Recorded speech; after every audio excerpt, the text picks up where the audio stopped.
In America, silence doesn't always mean peace. Sometimes it's the sound of exhaustion reaching its limit. I came here thinking I was going to live, but I was really learning how to operate like a machine. This video isn't about saying America is ugly. It's about the things we trade away without noticing. I used to be proud of how careful I was. I built my life like an architect, every brick measured, every risk removed. But from this side of time, I see what it really was. I wasn't the architect, I was the jailer. I built something solid, and I watched it from the outside as it passed me by. Don't confuse a stable life with a real one. In the US, being busy can feel like a medal. The faster you move, the more important you look. I remember the first time I told my mother, "I'm busy," and I felt proud, like I mattered. I had a 6-figure job, meetings across time zones, a calendar packed so tightly there wasn't room for a real thought. Here's the shame, it wasn't discipline. It was fear. Work gave me numbers, rules, a scoreboard. Home gave me silence, and one question I didn't want to ask. Who am I when I'm not useful?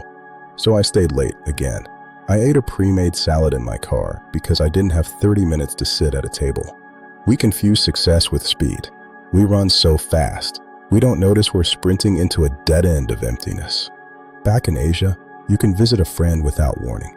In America, to see your closest friend, you might need to book it 2 weeks ahead. We optimize everything, even friendship. There's a quiet rule here. Be polite. Be pleasant. Don't be heavy. Don't need too much. And it works on the surface, but something breaks underneath.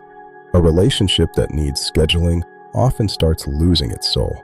We have 5,000 connections, and no one we can call at 2 a.m. without feeling guilty. Look at a calendar filled with meetings, and notice how often the names that matter aren't there. Dating in America can feel like a job interview. Before we even feel anything, we check red flags, income, background, future plans. We're so afraid of wasting time that we don't allow ourselves to risk heartbreak. So we choose the safety of agreements over the danger of real love. And after enough proper dates, what you get isn't clarity. It's loneliness multiplied. 2 people sitting across from each other, and both are somewhere else, inside their screens. In my playlist, What Americans Regret Most, I've listened to hundreds of stories. No one says, "I wish I worked one more hour." They say, "I wasn't there when my mother coughed at night. I didn't hold the person I loved one last time because I was afraid to look weak." Regret is heavy architecture. The higher you build it, the harder it becomes to breathe. Memento Mori. Remember you will die, not to fear it, but to stop pretending you have unlimited time. I'm not telling you to quit everything.